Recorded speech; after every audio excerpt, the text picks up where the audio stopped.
یہ میرے دشمن کی بیٹی ہے امی، اور میں اسے کبھی بھولنے نہیں دوں گا کہ یہ یہاں کس حیثیت سے رہ رہی ہے۔ سالار نے کڑکدار آواز میں کہا اور امامہ کی طرف دیکھا۔ چائے لاؤ میرے کمرے میں۔ امامہ نے سر جھکایا اور خاموشی سے مگ اٹھا کر اس کے پیچھے چل دی۔ امامہ کانپتے ہاتھوں سے چائے کا مگ سالار کے سامنے میز پر رکھ کر جیسے ہی پلٹنے لگی، سالار کی سرد آواز نے اس کے قدم روک دیے۔ رک جاؤ۔ سالار نے سگریٹ کا دھواں ہوا میں اچھالتے ہوئے کہا۔ چائے پھیکی ہے یا تمہاری طرح کڑوی؟ پہلے چکھ کر بتاؤ۔ امامہ نے مڑ کر دیکھا، اس کی آنکھوں میں سرخی اور ہونٹوں پر ضبط کی وجہ سے کپکپاہٹ تھی۔ سالار تم مجھ سے بدلہ لے رہے ہو نا؟ تم سیدھا مجھ پر وار کرو، یہ روز روز کی ذلت کیوں؟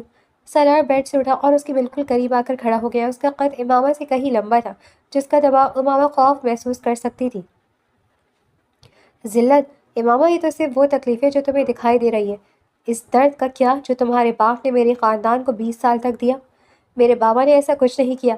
امامہ نے روتے ہوئے اس کا گریبان پکڑنے کی کوشش کی، لیکن سالار نے اس کی کلائیاں مضبوطی سے دبوچ لیں۔ کیا نہیں کیا؟ سالار کی آنکھوں میں خون اتر آیا۔ تمہارا باپ وقار احمد میرے باپ کا سب سے پکا دوست تھا نا؟ دونوں نے مل کر ٹیکسٹائل میلز شروع کی تھی، لیکن جب منافع ہوا تو تمہارے باپ کی نیت بدل گئی۔ اس نے میرے معصوم بھائی، جو اس وقت صرف 12 سال کا تھا، اسے اغوا کروایا تاکہ میرے باپ سے سارے شیئرز اپنے نام کروا سکیں۔ امامہ کا سانس جیسے حلق میں اٹک گیا۔ نہیں، یہ جھوٹ ہے، جھوٹ نہیں ہے۔ سالار نے اسے جھٹکا دیا۔ امامہ بیڈ پر جا گری۔ میرے باپ نے شیئرز تو سائن کر دی، لیکن تمہارے باپ نے میرے بھائی کو واپس نہیں کیا۔ اس معصوم کی لاش ندی سے ملی تھی۔ میرا باپ وہ صدمہ برداشت نہ کر سکا اور ہارٹ اٹیک سے مر گیا۔ میری ماں پاگلوں کی طرح در در بھٹکتی رہی۔ تم بتاؤ امامہ، اس گناہ کی کیا سزا ہونی چاہیے؟ امامہ بستر پر بیٹھی سسکیاں لے رہی تھی۔ یہ سچائی اس کے لیے کسی قیامت سے کم نہیں تھی۔ سالار نے اپنی گھڑی دیکھی اور سرد لہجے میں بولا، رونا بند کرو اور صفائی کرو، میں آفس جا رہا ہوں۔ اور یاد رکھنا تمہارا بھائی دانیال اس وقت میری نظر میں ہے۔ اگر تم نے یہاں سے بھاگنے کی یا کوئی چالاکی کرنے کی کوشش کی تو وقار احمد جیل میں اپنے جوان بیٹے کا جنازہ دیکھے گا۔ سالار کوٹ اٹھا کر کمرے سے باہر نکل گیا اور دروازہ زور سے بند ہوا۔ امامہ وہیں فرش پر بیٹھ کر گھٹنوں میں سر دیے روتی رہی۔ امامہ فرش پر بیٹھی دیر تک روتی رہی۔ کیا اس کے شفیق بابا واقعی اتنے بڑے مجرم تھے؟ کیا اس کے معصوم چہرے والے باپ کے پیچھے ایک قاتل چھپا تھا؟ یہی سوال اسے اندر ہی اندر کھائے جا رہا تھا۔ جب وہ نڈھال ہو کر اٹھی تو اس نے آئینے میں اپنا عکس دیکھا۔ بکھرے بال، سوجی ہوئی آنکھیں۔ اس نے جلدی سے اپنے بال درست کیے اور کمرے کی صفائی میں لگ گئی۔ صفائی ختم کر کے وہ نیچے آئی تو کچن میں سریہ بیگم دوائی ڈھونڈ رہی تھی۔ امی جی، آپ یہاں کیوں آئی ہیں؟ مجھے بلا لیتی۔ امامہ نے دھیمی آواز میں کہا اور آگے بڑھ کر پانی کا گلاس ان کی طرف بڑھایا۔ سریہ بیگم نے گلاس لیا اور گہری سانس بھر کر بولی، تمہاری حالت دیکھ کر میرا دل خون کے آنسو رو رہا ہے پتر۔ سالار نے جو کچھ کہا وہ سچ ہے، لیکن اس میں تمہارا کوئی قصور نہیں ہے۔ امامہ نے تڑپ کر سریہ بیگم کے ہاتھ تھام لیے اور پوچھا، امی جی خدا کے لیے مجھے سچ بتائیں، کیا میرے بابا نے سچ میں سالار کے بھائی کی جان لی تھی؟ وہ تو ایک چونٹی کو بھی نقصان نہیں پہنچا سکتے تھے۔ سریہ بیگم کی آنکھوں میں پرانے زخم تازہ ہو گئے۔ وقار صاحب نے شیئرز کے لیے دباؤ ڈالا تھا، یہ سچ ہے، لیکن بچے کی موت وہ ایک حادثہ تھا یا وقار صاحب کے آدمیوں کی غفلت، یہ آج تک واضح نہیں ہو سکا۔ مگر سالار کے دل میں یہ بات بیٹھ چکی ہے کہ تمہارا باپ ہی اس کے بھائی کا قاتل ہے۔ لیکن اس کی سزا مجھے کیوں؟ دانیال کو کیوں؟ امامہ نے روتے ہوئے کہا، کیونکہ بدلے کی آنکھ میں انسان سب سے پہلے اندھا ہو جاتا ہے۔ تم صبر کرو بیٹی۔ سریہ بیگم نے اس کے سر پر ہاتھ رکھا۔ شام کے 7 بج رہے تھے جب سالار واپس آیا۔ اس کے چہرے پر تھکن اور بیزاری واضح تھی۔ وہ ہال میں داخل ہوا تو امامہ صوفے پر بیٹھی دانیال کے نمبر پر کال ملا رہی تھی جو مسلسل بند جا رہا تھا۔ سالار نے اس کے ہاتھ سے موبائل جھپٹ کر صوفے پر پھینکا۔ منع کیا تھا نا کہ کوئی چالاکی مت کرنا۔ امامہ ڈر کر کھڑی ہو گئی۔ میں صرف دانیال سے بات کرنا چاہتی تھی، وہ کال نہیں اٹھا رہا سالار، پلیز مجھے بتاؤ وہ ٹھیک ہے نا؟ سالار نے اپنے کوٹ کے بٹن کھولے اور صوفے سے بیٹھتے ہوئے بولا، وہ بالکل ٹھیک ہے، تب تک ٹھیک رہے گا جب تک تم میری بات مانو گی۔ جاؤ میرے لیے کافی بنا کر لاؤ، اور اس بار پھیکی نہیں ہونی چاہیے۔ امامہ خاموشی سے کچن کی طرف چلی گئی۔ سالار نے موبائل اٹھایا اور اپنے گارڈ کو فون کیا۔ ہاں، دانیال پر نظر ہے نا؟ ٹھیک ہے، کوئی بھی حرکت ہو مجھے فوراً رپورٹ کرو۔ کچھ ہی دیر میں امامہ کافی کا مگ لے کر آئی اور میز پر رکھ دیا۔ وہ جانے لگی تو سالار نے اسے پھر ٹوک دیا، رات کو میرے دوست آ رہے ہیں ڈنر کے لیے، 15-20 لوگ ہوں گے، کھانا تم اکیلی بناؤ گی، امی کچن میں نہیں جائیں گی۔ امامہ نے حیرت اور پریشانی سے اسے دیکھا۔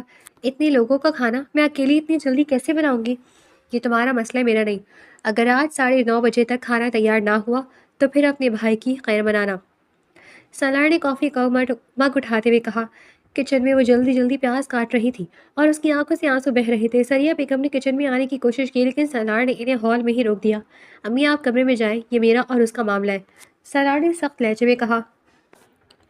سالار تم ظلم کر رہے ہو، خدا سے ڈرو، وہ معصوم ہے، سریہ بیگم نے غصے سے کہا۔ معصومیت کا ڈرامہ ہے امی، اس کے باپ نے جب میرے بھائی کو تڑپایا تھا تب اسے خدا یاد نہیں آیا تھا، آپ جائیں یہاں سے، سالار نے دو ٹوک جواب دیا اور اپنے کمرے میں چلا گیا۔ رات کے 9 بج چکے تھے۔ امامہ نے جیسے تیسے کر کے کھانا تیار کر لیا تھا۔ اس کے ہاتھ گرم پتیلی لگنے سے جگہ جگہ سے جل چکے تھے، لیکن اسے اپنے درد سے زیادہ دانیال کی فکر تھی۔ ٹھیک 9:30 بجے سالار کے دوست آ گئے۔ ہال ہنسی مذاق اور قہقہوں سے گونج اٹھا۔ سالار نے امامہ کو آواز دی، امامہ کھانا لگاؤ۔ امامہ نے جلدی جلدی ڈائننگ ٹیبل پر برتن سجائے۔ جب وہ سالن کا بڑا ڈونگا رکھ رہی تھی تو سالار کے ایک دوست کامران نے اسے غور سے دیکھا اور سالار سے بولا، یار سالار، بھابھی تو واقعی بہت معصوم ہے، تم نے تو کہا تھا کہ دشمن کی بیٹی ہے، لیکن یہ تو کہیں سے بھی ایسی نہیں لگتی۔ سالار کے چہرے پر تناؤ آ گیا۔ اس نے امامہ کی طرف دیکھا جو سر جھکائے کھڑی تھی۔ ظاہر پر مت جاؤ کامران، اس کا باپ وقار احمد ہے، سانپ کا بچہ سانپ ہی ہوتا ہے۔ یہ الفاظ سن کر امامہ کی برداشت جواب دے گئی۔ اس نے ڈونگا میز پر رکھا اور سالار کی آنکھوں میں آنکھیں ڈال کر بولی، بس سالار، بہت ہو گیا، میرے باپ نے جو کیا وہ عدالت ثابت کرے گی، لیکن تم جو کر رہی ہو وہ تماشا ہے۔ اپنے دوستوں کے سامنے میری ذلت کر کے تمہیں کیا مل رہا ہے؟ کمرے میں ایک دم خاموشی چھا گئی۔ سالار کے دوست ایک دوسرے کو دیکھنے لگے۔ سالار کا چہرہ غصے سے سرخ ہو گیا۔ اس نے کھڑے ہو کر امامہ کا بازو مروڑا، تمہاری یہ جرات، میرے دوستوں کے سامنے زبان چلاؤ گی؟ سالار کی آواز غرضدار تھی۔ کامران نے بیچ بچاؤ کرنے کی کوشش کی، یار سالار چھوڑو، گھر کا معاملہ ہے، بعد میں دیکھ لینا، آپ لوگ کھانا کھائیں، میں سے اس کی اوقات یاد دلا کر آتا ہوں۔ سالار نے امامہ کو گھسیٹتے ہوئے سیڑھیوں کی طرف بڑھایا۔ کمرے میں لا کر سالار نے اسے بیڈ پر پٹک دیا۔ امامہ سسکیاں بھرتے ہوئے اٹھ کھڑی ہوئی، مارو گے مجھے؟ مار دو سالار، روز روز کی اس ذلت سے بہتر ہے کہ تم مجھے ایک ہی بار ختم کر دو، امامہ نے چیخ کر کہا۔ سالار اس کے قریب آیا، موت اتنی سستی نہیں ہے امامہ، تمہیں تو گھٹ گھٹ کر جینا ہے، کل صبح تمہارے بھائی دانیال کی یونیورسٹی کا پہلا دن ہے نا؟ یہ سنتے ہی امامہ کے چہرے کا رنگ اڑ گیا۔ تم دانیال کو کچھ نہیں کرو گے پلیز سالار، میں تمہارے آگے ہاتھ جوڑتی ہوں، تو پھر یاد رکھو، آئندہ اگر میرے سامنے زبان کھلی یا میری کسی بات کا انکار کیا تو دانیال یونیورسٹی نہیں ہسپتال جائے گا۔ اب چپ چاپ یہاں فرش پہ بیٹھو اور رات بھر جا کر اپنی غلطی کا احساس کرو۔ صبح کی پہلی کرن کے ساتھ ہی سالار بستر سے اٹھا۔ اس نے ایک نظر فرش پر پڑی نڈھال امامہ پر ڈالی اور واش روم چلا گیا۔ جب وہ تیار ہو کر باہر نکلا تو امامہ اسی طرح دیوار سے ٹیک لگائے بیٹھی تھی۔ اٹھو اور جا کر میرے لیے ناشتہ بناؤ، مجھے دیر ہو رہی ہے، سالار نے گھڑی پہنتے ہوئے سرد لہجے میں کہا۔ امامہ نے لرزتے ہوئے اپنے پاؤں سیدھے کیے۔ اس کی ٹانگیں سن ہو چکی تھی۔ وہ دیوار کا سہارا لے کر کھڑی ہوئی اور بنا کچھ کہے کمرے سے باہر نکل گئی۔ کچن میں سریہ بیگم پہلے سے موجود تھی۔ انہوں نے امامہ کا مرجھایا ہوا چہرہ اور لال آنکھیں دیکھی تو تڑپ اٹھی، یا اللہ، اس بچے پر رحم کر، امامہ پتر، تم رات بھر سوئی نہیں ہو؟ سریہ بیگم نے اس کے چہرے پر ہاتھ رکھتے ہوئے پوچھا۔ امی جی میں ٹھیک ہوں، بس سالار کے لیے ناشتہ بنانا ہے۔ امامہ نے زبردستی مسکرانے کی کوشش کی لیکن آواز بھر آئی، وہ انسان نہیں رہا امامہ، بدلے نے اس کی عقل پر پردہ ڈال دیا ہے۔ سریہ بیگم نے پیاز کاٹتے ہوئے افسوس سے سر ہلایا۔ اتنے میں سالار کچن میں داخل ہوا اور کرسی کھینچ کر بیٹھ گیا۔ امامہ نے خاموشی سے آملیٹ اور پراٹھا اس کے سامنے رکھا۔ سالار نے ایک نوالا منہ میں ڈالا اور غصے سے تھوک دیا، یہ کیا بنایا ہے؟ نہ نمک ہے نہ مرچ، تمہارا دھیان کہاں ہوتا ہے؟ سالار نے پلیٹ آگے کی طرف لرزائی۔ سالار خدا کا خوف کرو، بالکل ٹھیک بنا ہے ناشتہ، تم جان بوجھ کر اسے تنگ کر رہے ہو۔ سریہ بیگم نے بیچ میں بولتے ہوئے سالار کو ٹوکا، امی آپ پلیز اس کی طرفداری بند کریں۔ سالار اٹھ کھڑا ہوا۔ اس نے امامہ کو انگلی کے اشارے سے پاس بلایا، ادھر آؤ۔ امامہ ڈرتے ڈرتے پاس آئی۔ سالار نے اس کا فون اس کے ہاتھ میں تھام لیا، لو، اپنے بھائی کو فون کرو اور پوچھو کہ وہ یونیورسٹی پہنچ گیا یا نہیں۔ امامہ نے جلدی سے دانیال کا نمبر ملایا۔ 2 بیل کے بعد دانیال نے فون اٹھا لیا، ہیلو آپی، السلام علیکم۔ دانیال کی پرجوش آواز سنائی دی، میں یونیورسٹی پہنچ گیا ہوں، بہت بڑی اور اچھی یونیورسٹی ہے۔ وعلیکم السلام دانیال، تم ٹھیک ہو نا؟ اپنا خیال رکھنا، امامہ نے اپنے آنسو چھپاتے ہوئے کہا۔ میں بالکل ٹھیک ہوں آپی، لیکن آپ کی آواز کو کیا ہوا؟ آپ رو رہی ہیں کیا؟ دانیال نے فکر مندی سے پوچھا۔ سالار نے فوراً امامہ کے ہاتھ سے فون چھین لیا اور خود بات کرنے لگا، ہیلو دانیال، میں سالار بات کر رہا ہوں، تمہاری آپی بس تمہیں یاد کر کے جذباتی ہو رہی تھی، تم اپنی پڑھائی پر دھیان دو، اور ہاں، یونیورسٹی سے سیدھے گھر جایا کرو، باہر زیادہ گھومنے کی ضرورت نہیں ہے۔ جی بھائی بالکل، آپ کا بہت شکریہ، دانیال معصومیت سے بولا۔ سالار نے فون بند کیا اور امامہ کی طرف دیکھ کر شیطانی مسکراہٹ کے ساتھ بولا، سن لیا، تمہارا بھائی ابھی تک محفوظ ہے، اب یہ تم پر ہے کہ اسے آگے بھی محفوظ رکھنا ہے یا نہیں۔ وہ کوٹ سنبھالتا ہوا باہر نکل گیا۔ دوپہر کے وقت گھر میں اچانک بیل بجی۔ سریہ بیگم اپنے کمرے میں آرام کر رہی تھی۔ اس نے امامہ نے جا کر دروازہ کھولا۔ سامنے ایک اجنبی عورت کھڑی تھی جس کے چہرے پر گہرا میک اپ تھا اور وہ کافی امیر گھرانے کی لگ رہی تھی۔ جی آپ کس سے ملنا ہے؟ امامہ نے پوچھا۔ وہ عورت امامہ کو سر سے پاؤں تک دیکھنے لگی جیسے اس کا معائنہ کر رہی ہو۔ تم امامہ ہو، وقار احمد کی بیٹی؟ جی میں ہی ہوں، امامہ نے حیرت سے کہا۔ وہ عورت بغیر اجازت کے اندر داخل ہو گئی اور ہال میں جا کر صوفے پر بیٹھ گئی۔ میں مائرہ ہوں، سلار کی کزن، اور سچی بات کہوں تو اس کی منگیتر بھی، جب تک تم بیچ میں نہیں آئی تھی۔ امامہ کے پیروں تلے سے زمین نکل گئی۔ منگیتر؟ ہاں، مائرہ نے تنزیہ ہنسی ہنستے ہوئے کہا۔ سلار تم سے محبت نہیں کرتا، یہ تو تم بھی جانتی ہو۔ وہ صرف اپنے بھائی کا بدلہ لے رہا ہے۔ جس دن اس کا بدلہ پورا ہو گیا وہ تمہیں سڑک پر پھینک دے گا، اس لیے زیادہ نخرے مت دکھانا یہاں۔ امامہ نے اپنے دل پر ہاتھ رکھا۔ اس کی زندگی میں پہلی کم دکھ تھے جو اب یہ نئی مصیبت سامنے آ گئی تھی۔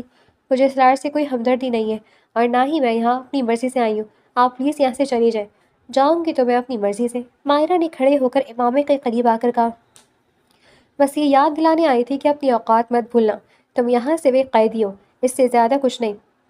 مائرہ اپنا پرس اٹھا کر چلی گئی۔ امامہ وہیں صوفے پر بیٹھ کر سوچنے لگی کہ اس کی کزن اور اس کی زندگی کس موڑ پر آ گئی ہے۔ ایک طرف باپ کا گناہ، دوسری طرف بھائی کی زندگی کا خوف، اور اب یہ نئی عورت۔ رات کے 8 بجے سلار واپس آئے تو گھر میں خاموشی تھی۔ سریہ بیگم اپنے کمرے میں تھی اور امامہ ٹیبل پر برتن رکھ رہی تھی۔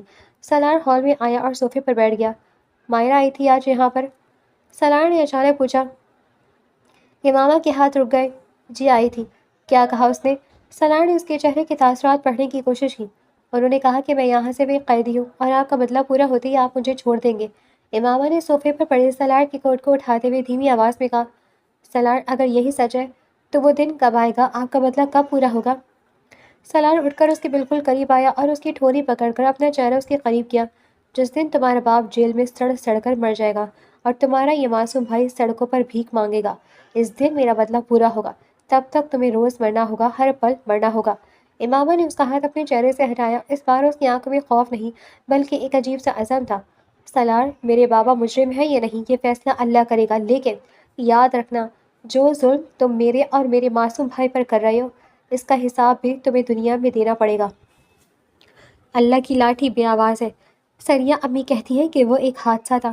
امامہ نے چیخ کر کہا۔ بند کرو اپنی زبان۔ سلار نے اس کا بازو اتنی زور سے مڑوڑا کہ امامہ کے منہ سے سسکی نکل گئی۔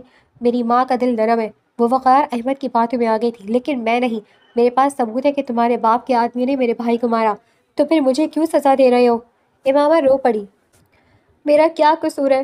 تم اس کا خون ہو امامہ، تمہاری رگوں میں اس قاتل کا خون دوڑ رہا ہے۔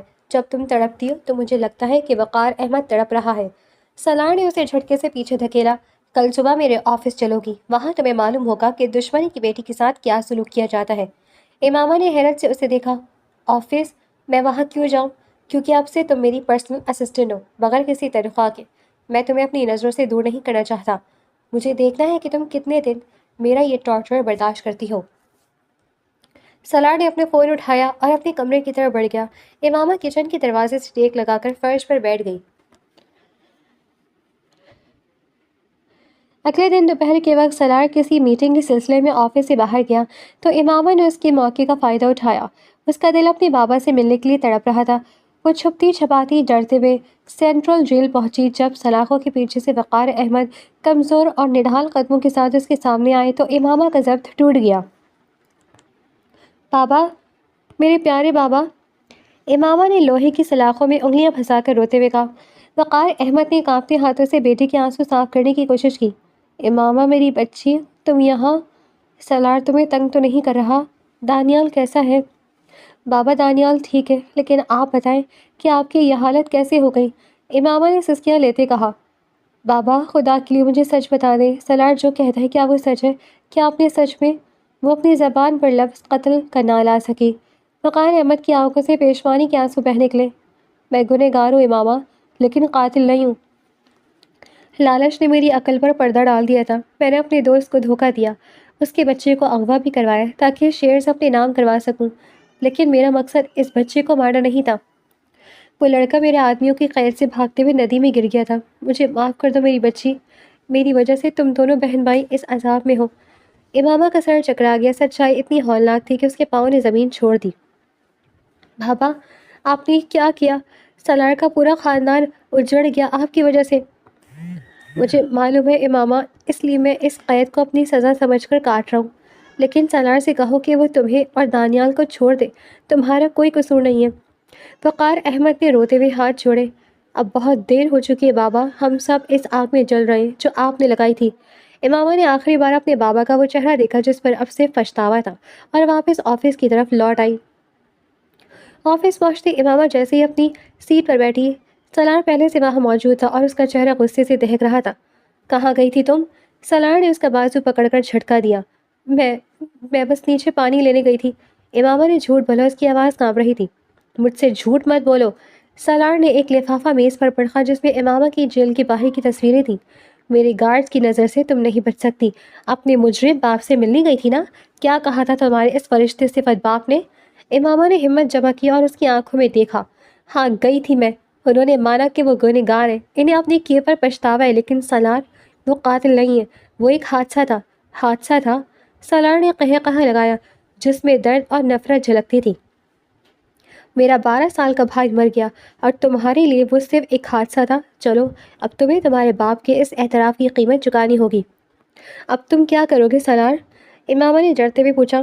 دانیال کا کالج یاد ہے نا؟ بس اب دیکھتی جاؤ۔ سالار نے فون اٹھایا اور اپنے آدمی کو کال ملانے لگا۔ امامہ نے تڑپ کر اس کا ہاتھ پکڑ لیا۔ نہیں سالار، خدا کے لیے دانیال کو کچھ مت کہنا، میری جان لے لو، جو کہنا ہے کرو، میں اب کبھی دانیال کا نام بھی نہیں لوں گی۔ سالار نے فون نیچے رکھا اور اس کے چہرے کے قریب آیا۔ ٹھیک ہے، تو پھر آج رات میرے دوستوں کی ایک اور پارٹی ہے، اور اس بار تم کچن میں نہیں، ہال میں سب کے سامنے کھڑی ہو کر گلاسوں میں ڈرنکس ڈالو گی۔ مجھے تمہاری انا کو بالکل ختم کرنا ہے۔ امامہ نے آنکھیں بند کر لی، اس کے پاس اب کوئی راستہ نہیں بچا تھا۔ ٹھیک ہے، میں کروں گی۔ رات کو گھر کا ماحول بدلا ہوا تھا۔ سالار کے کچھ قریبی کاروباری دوست آئے ہوئے تھے جن کا اخلاق کچھ اچھا نہیں تھا۔ مائرہ بھی وہاں موجود تھی اور جان بوجھ کر امامہ کو نیچا دکھانے کے لیے سالار کے قریب بیٹھ رہی تھی۔ امامہ یہاں آؤ اور کامران کو جوس سرو کرو۔ سالار نے صوفے پر بیٹھتے ہوئے سرد لہجے میں حکم دیا۔ امامہ نے لرزتے ہاتھوں سے ٹرے اٹھائی اور آگے بڑھی۔ کامران نے جوس کا گلاس لیتے ہوئے جان بوجھ کر اپنا ہاتھ امامہ کے ہاتھ پر رگڑا۔ شکریہ بھابھی، ویسے سالار یار تمہاری اسسٹنٹ بہت خوبصورت ہے، کامران نے بدتمیزی مسکراتے ہوئے کہا۔ امامہ کا خون کھول اٹھا، اس نے غصے سے اپنا ہاتھ نیچے کھینچا جس سے جوس کا کچھ حصہ کامران کے کپڑوں پر گر گیا۔ تمہاری یہ جرات! کامران کھڑا ہو گیا اور سالار کی طرف دیکھا۔ سالار، یہ کیا بدتمیزی ہے؟ سالار نے امامہ کی طرف دیکھا، اس کی آنکھوں میں غصہ تھا لیکن اندر کہیں ایک عجیب سی بے چینی بھی ابھری جو وہ خود بھی نہیں سمجھ پا رہا تھا۔ پھر بھی اپنے بدلے کو قائم رکھنے کے لیے وہ اٹھا۔ امامہ، کامران سے معافی مانگو ابھی۔ سالار نے کڑکدار آواز میں کہا۔ میں معافی نہیں مانگوں گی، اس نے مجھ سے بدتمیزی کی ہے۔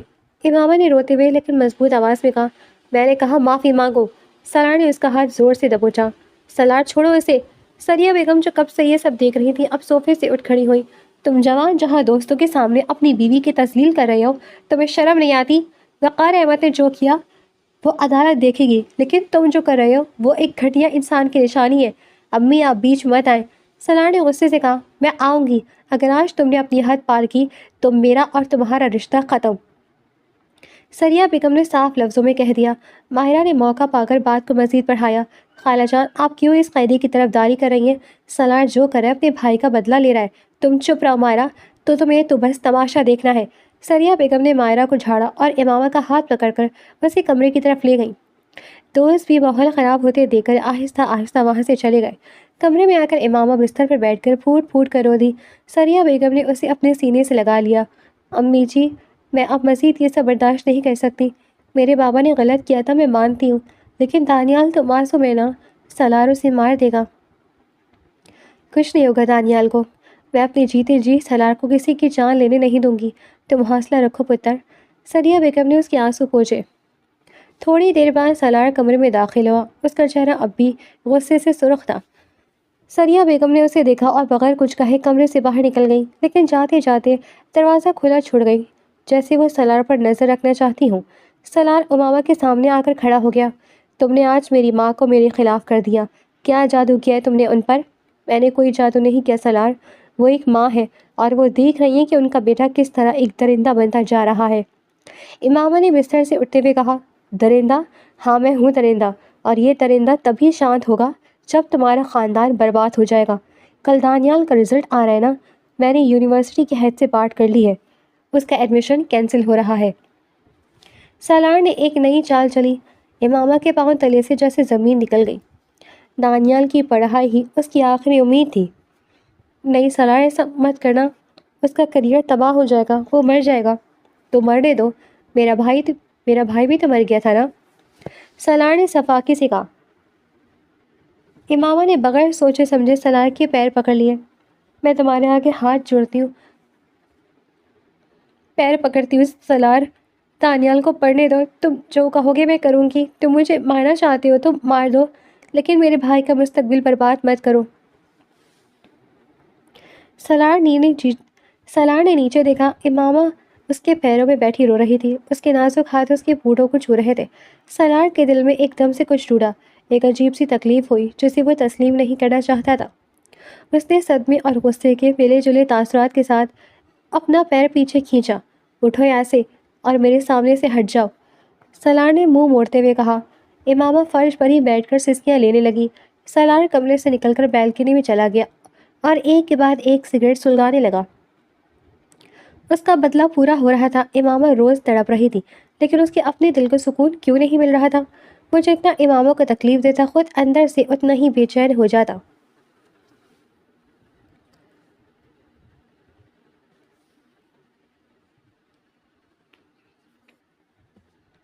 رات کے پچھلے پہر جب پورے گھر پر موت جیسی خاموشی طاری تھی، امامہ دبے قدم ثریا بیگم کے کمرے میں داخل ہوئی۔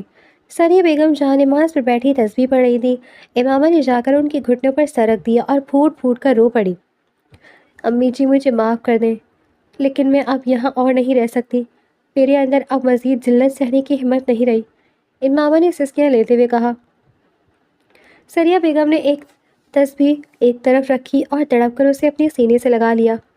کیا کہہ رہی ہو پتر؟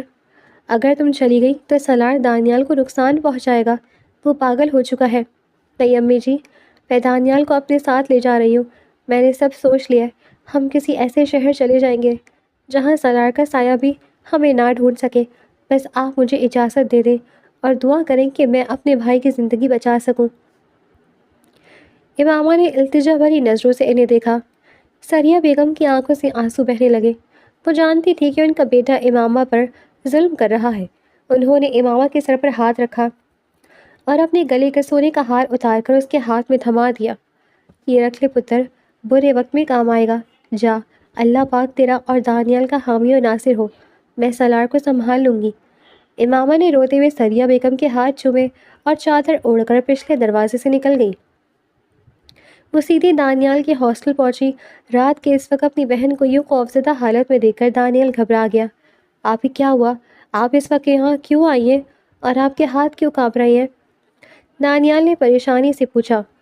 دانیال کوئی سوال مت کرو، بس اپنا ضروری سامان اٹھاؤ، ہمیں ابھی اور اسی وقت یہ شہر چھوڑنا ہے۔ امامہ نے اس کا ہاتھ پکڑ کر کھینچا۔ لیکن آپ ہی سالار بھائی نے تو کہا تھا کہ وہ جھوٹ بول رہا تھا دانیال، وہ ہم سے بدلہ لے رہا ہے، وہ تمہیں مار دے گا، اگر تم اپنی آپ ہی کو زندہ دیکھنا چاہتے ہو تو چپ چاپ میرے ساتھ چلو۔ امامہ کی آواز میں اتنا خوف اور عزم تھا کہ دانیال نے مزید کوئی سوال نہیں کیا اور اپنا بیگ اٹھا کر اس کے ساتھ نکل پڑا۔ دونوں نے رات کے آخری پہر بس پکڑی اور کسی انجان سمت کی طرف روانہ ہو گئے۔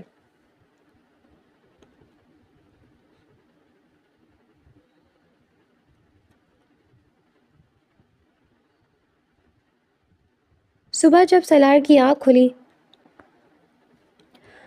تو کمرے میں عجب ویرانی تھی۔ اس نے سوچا تھا کہ امامہ کچن میں ہوگی، لیکن جب وہ نیچے آیا تو ناشتے کی ٹیبل خالی تھی۔ امامہ چائے لاؤ، سالار نے ہال سے آواز لگائی، لیکن کوئی جواب نہ آیا۔ وہ غصے سے کچن میں گیا، وہاں ثریا بیگم اکیلی کھڑی چائے بنا رہی تھی۔ امی، امامہ کہاں ہے؟ آواز دے رہا ہوں، سن نہیں رہی؟ ثریا بیگم نے مڑ کر سرد نظروں سے بیٹے کو دیکھا۔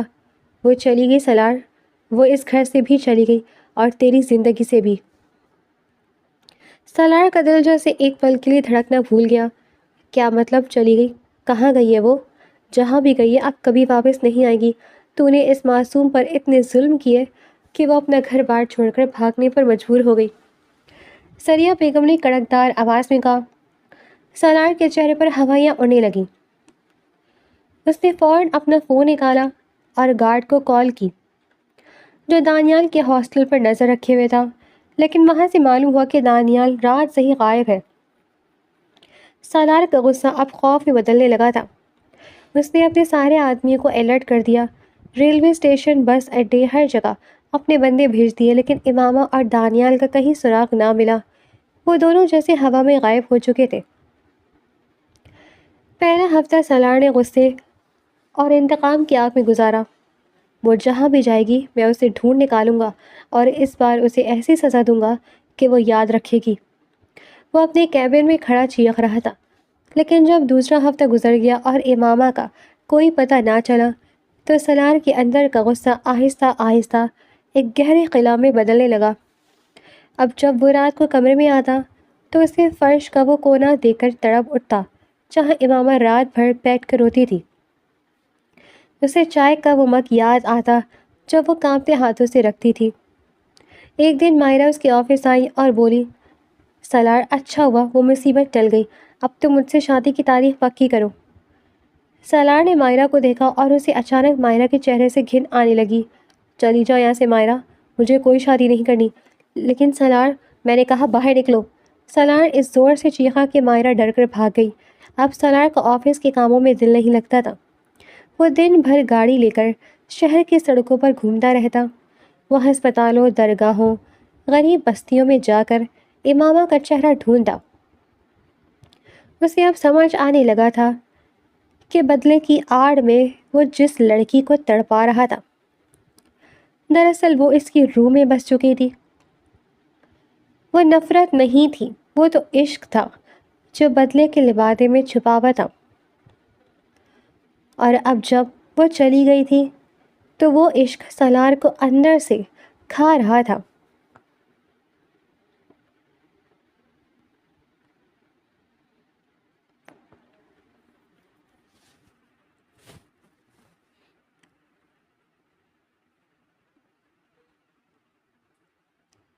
تین مہینے گزر گئے۔ سالار احمد، جو کبھی ایک مغرور بزنس ٹائکون تھا، اب پہچانا نہیں جاتا تھا۔ بڑی ہوئی داڑھی، بکھرے بال اور آنکھوں میں جاگنے کی وجہ سے لال ڈورے۔ اس نے آفس جانا بالکل چھوڑ دیا تھا۔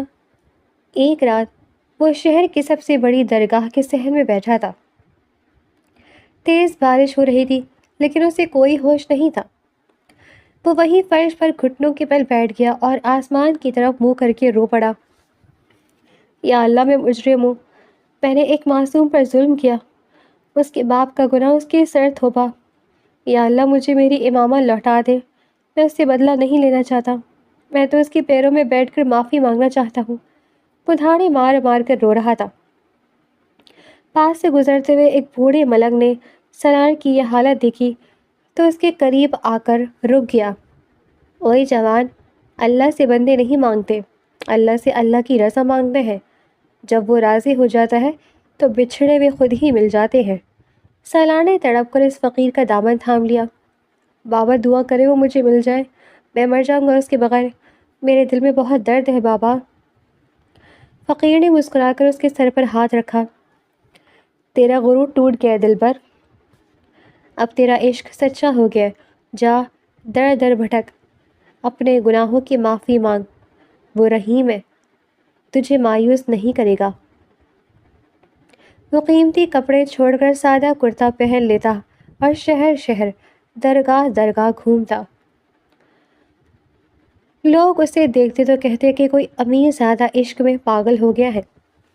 وہ دن بھر گلیوں میں پھرتا اور جہاں کہیں اسے کوئی لڑکی ساڑی کا پلو سنبھالتے نظر آتی وہ دوڑ کر اس کے پاس جاتا، لیکن جب وہ کوئی اور نکلتی تو وہ وہیں سڑک کے کنارے بیٹھ کر رونا شروع کر دیتا۔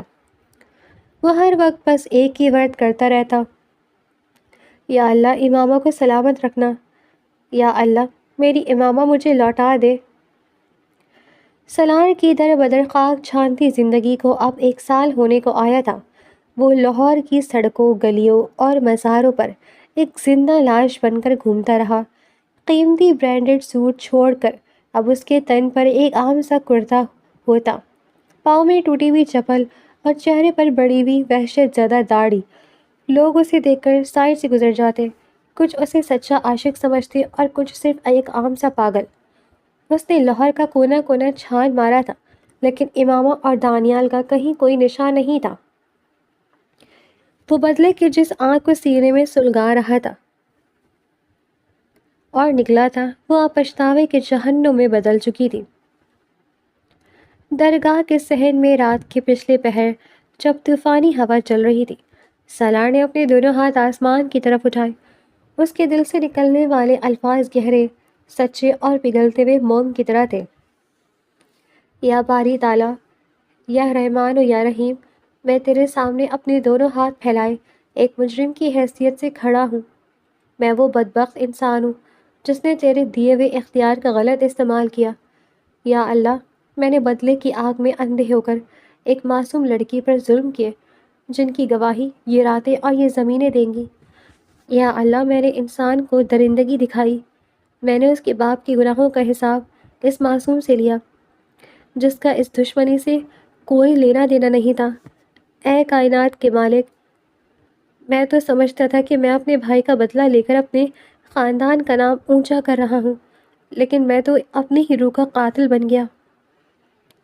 یا اللہ، انسان کتنا جاہل ہے، جب اس کے پاس طاقت اور پیسہ ہوتا ہے تو وہ خود کو خدا سمجھنے لگتا ہے۔ میں بھی اسی گھمنڈ میں تھا کہ میں امامہ کی زندگی کا فیصلہ کر سکتا ہوں، لیکن آج میرا وہ سارا غرور، میری وہ دولت، میرا وہ خاندانی نام مٹی میں مل چکا ہے۔ آج میں در در کا بھکاری بن کر تیرے در پر بیٹھا ہوں۔ بیگم صاحبہ، وہ سالار صاحب، مینیجر کی آواز گلے میں اٹک گئی۔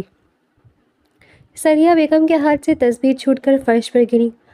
وہ اپنی جگہ سے اٹھی، ان کا دل جیسے ڈوبنے لگا۔ کیا ہوا میرے سالار کو؟ بولو، وہ مل گیا؟ مینیجر نے روتے ہوئے سر جھکا لیا۔ بیگم صاحبہ، ملتان کے ایک ہسپتال سے فون آیا ہے، وہ اب اس دنیا میں نہیں رہے۔ مزار کے پاس سڑک کنارے بے ہوش ملے تھے، پھیپھڑے بالکل ناکام ہو چکے تھے اور جسم میں خون کا ایک قطرہ نہیں بچا تھا۔ ہسپتال پہنچنے سے پہلے دم توڑ گئے۔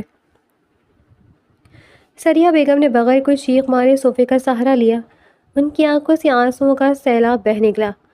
میرا پتر، میرا سالار چلا گیا، وہ بدلے کی آگ میں خود کو ہی اجاڑ گئی۔ یا اللہ، میں نے اسے روکا تھا، میں نے اسے سمجھایا تھا کہ معصوم پر ظلم مت کر۔ خدا کی لاٹھی بے آواز ہے، اس نے میری ایک نہ سنی اور آج وہ خود مٹی ہو گیا۔ سریہ بیگم فرش پر بیٹھ گئی۔ ان کا پورا وجود اس صدمے سے کانپ رہا تھا جو ان کے اپنے بیٹے کے اعمال کی وجہ سے ان کے گھر پر نازل ہوا تھا۔ 2 دن بعد سالار کا جسد خاکی لاہور لایا گیا۔ مزار کے فقیروں نے اس کی جیب سے ایک پرانا مڑا توڑا کاغذ برآمد کیا جس پر امامہ کا نام لکھا تھا۔ اسی سے اس کی شناخت ہوئی تھی۔ سالار کا چہرہ بالکل سفید اور پرسکون ہو چکا تھا، جیسے اسے زندگی بھر کے اس عذاب اور پچھتاوے سے بالآخر نجات مل گئی ہو۔ مائرہ اور اس کے گھر والے بھی وہاں موجود تھے، لیکن مائرہ کی آنکھوں میں اب کوئی تکبر نہیں تھا، صرف ایک خوف تھا کہ ایک ہنستا کھیلتا مغرور بزنس ٹائکون کس طرح عشق اور پچھتاوے کی مٹی میں رل کر ختم ہو گیا۔ سریہ بیگم نے اپنے بیٹے کے بے جان چہرے پر ہاتھ رکھا۔ ان کی آواز میں اب چیخیں نہیں، بلکہ ایک ماں کا وہ گہرا درد تھا جو سننے والے کی روح تک کو ہلا دے۔ سالار پتر، دیکھ، میں نے تجھے کہا تھا نا کہ کسی کی بد دعا مت لینا۔ تو نے اس معصوم کی کلائیاں موڑ اڑی، تو نے اسے رات بھر فرش پر بٹھایا، تو سمجھتا تھا کہ وقار احمد کا گناہ امامہ کا ہے۔ دیکھ میرے بچے، آج تیری ماں اکیلی رہ گئی۔ تو نے بدلہ تو کیا پورا کرنا، تو نے اپنی ماں کا سہاگ پہلے کھویا تھا، اب تو نے اس کا سہارا بھی چھین لیا۔ اللہ تجھے معاف کرے میرے پتر، اللہ تیرے گناہ کو دھو دے۔ امامہ ملتان کے اسی چھوٹے سے کچے مکان میں دانیال کے ساتھ رہ رہی تھی۔ دانیال اب ایک کپڑے کی دکان پر چھوٹا ملازم تھا اور امامہ محلے کے بچوں کو قرآن پاک اور اردو پڑھا کر 2 وقت کی روٹی عزت سے کما رہی تھی۔ اس کی زندگی میں اب کوئی سالار نہیں تھا، نہ ہی کوئی خوف تھا اور نہ ہی کوئی عالیشان ساڑی تھی۔ اب اس کے سر پر ایک سیدھی سادی سفید چادر ہوتی تھی۔ جس دن سالار کی موت ہوئی، امامہ کچن میں کھڑی چائے بنا رہی تھی۔ اچانک اس کے ہاتھ سے مگ چھوٹ کر فرش پر گرا اور چائے چاروں طرف پھیل گئی۔ اس کے دل میں ایک دم سے عجیب سا ہول اٹھا، اسے لگا جیسے اس کے وجود سے جڑا کوئی پرانا درد بھرا رشتہ ہمیشہ کے لیے ٹوٹ گیا ہو۔ اس نے کھڑکی سے باہر دیکھا جہاں تیز ہوا چل رہی تھی، لیکن اس نے کوئی سوال نہیں کیا، بس اپنے آنسو پوچھ کر دوبارہ کام میں لگ گئی۔ وہ سالار کو بہت پیچھے چھوڑ چکی تھی۔ سالار کی موت کے بعد اس کی ڈائری کے آخری صفحات پر لکھی ہوئی وہ طویل دعا سریہ بیگم کی ملی، وہ جو مزار کے صحن میں بیٹھ کر رات بھر رو رو کر خدا سے مانگتا تھا اور جسے وہ اپنی زندگی کے آخری دنوں میں بس گنگناتا رہتا تھا۔ یہ دعا سالار کے آخری الفاظ تھے جو اب اس دنیا میں اس کا واحد نشان بن کر رہ گئے تھے۔ یا باری تعالیٰ، یا رحمان و یا رحیم، میں تیرے سامنے اپنے دونوں ہاتھ پھیلائے ایک مجرم کی حیثیت سے کھڑا ہوں۔ میں وہ بدبخت انسان ہوں جس نے تیرے دیے ہوئے اختیار کا غلط استعمال کیا۔ یا اللہ، میں نے بدلے کی آنکھ میں اندھے ہو کر ایک معصوم لڑکی پر ظلم کیے جن کی گواہی یہ راتیں اور یہ زمین دے گی۔ یا اللہ، میں نے انسان ہو کر درندگی دکھائی، میں نے اس کے باپ کے گناہوں کا حساب اس معصوم سے لیا جس کا اس دشمنی سے کوئی لینا دینا نہیں تھا۔ میری امامہ کو خوش رکھنا یا اللہ، میری امامہ کو ہمیشہ اپنی حفظ و امان میں رکھنا۔ سالار احمد مٹی میں دفن ہو گیا اور اس کے ساتھ ہی وہ غرور، وہ تماشے اور وہ کڑکدار آواز ہمیشہ کے لیے خاموش ہو گئی۔ ظلم کی عمر کبھی لمبی نہیں ہوتی، اور جب خدا کی لاٹھی چلتی ہے تو انسان کے پاس پچھتاوے کی مہلت ہوتی ہے، لیکن تلافی کا وقت نہیں بچتا۔